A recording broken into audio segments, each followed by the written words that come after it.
আজকে এই প্রথমবারের মতো আওয়ামী লীগ সভানেত্রী শেখ হাসিনা ভারত থেকে একটা স্টেটমেন্ট দিয়েছেন বাংলাদেশের পরিস্থিতির উপর, এবং তার এই বিবৃতি প্রকাশিত হয়েছে বাংলাদেশ আওয়ামী লীগের যে ভেরিফাইড ফেসবুক পেজ আছে সেখানে কিছুক্ষণ আগে সেটা প্রকাশ করা হয়েছে।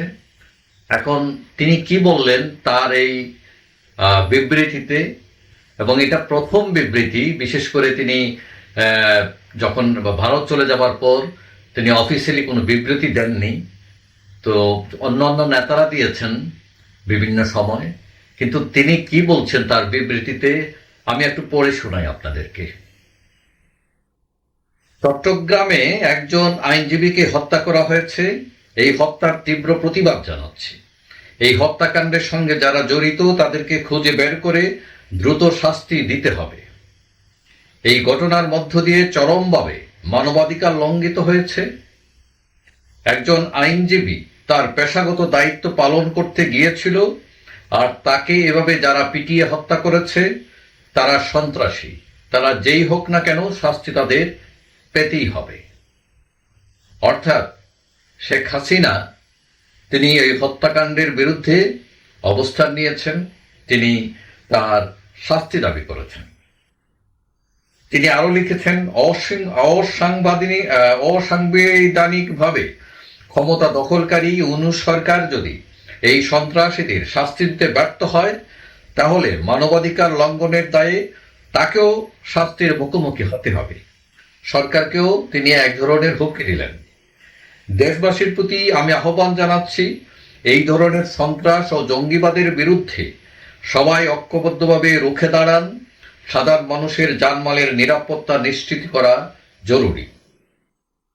তিনি আরো লিখেছেন, বর্তমান ক্ষমতা দখলকারীরা সর্বক্ষেত্রেই ব্যর্থতার পরিচয় দিয়ে চলছে। নিত্য প্রয়োজনীয় দ্রব্যমূল্য নিয়ন্ত্রণ করতে ব্যর্থ, মানুষের জীবনের নিরাপত্তা দিতে ব্যর্থ। সাধারণ মানুষের উপরে প্রত্যক্ষ পরোক্ষভাবে এইসব নির্যাতনের তীব্র নিন্দা জানাই। সনাতন ধর্মাবলম্বী সম্প্রদায়ের একজন শীর্ষ নেতাকে অন্যায়ভাবে গ্রেফতার করা হয়েছে, অবিলম্বে তাকে মুক্তি দিতে হবে। চট্টগ্রামে মন্দির পুড়িয়ে দেওয়া হয়েছে। ইতিপূর্বে মসজিদ, বাজার, গির্জা, মঠ এবং আহমদিয়া সম্প্রদায়ের ঘরবাড়ি আক্রমণ করে ভাঙচুর ও লুটপাট করে আগুনে পুড়িয়ে দেওয়া হয়েছে। সকল সম্প্রদায়ের মানুষের ধর্মীয় স্বাধীনতা ও জানমালের নিরাপত্তা নিশ্চিত করতে হবে।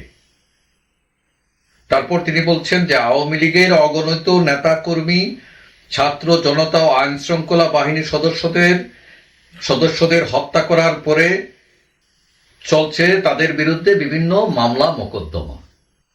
এখন এই হলো দেশের সার্বিক পরিস্থিতি নিয়ে, বিশেষ করে চট্টগ্রামে যে হত্যাকাণ্ড হয় এবং চিন্ময়কে গ্রেফতার করা হয়, তাকে জামিন দেওয়া হয় নাই, এইসব বিষয় নিয়ে তিনি কথা বলছেন, এমনকি দ্রব্যমূল্য নিয়েও তিনি কথা বলেছেন।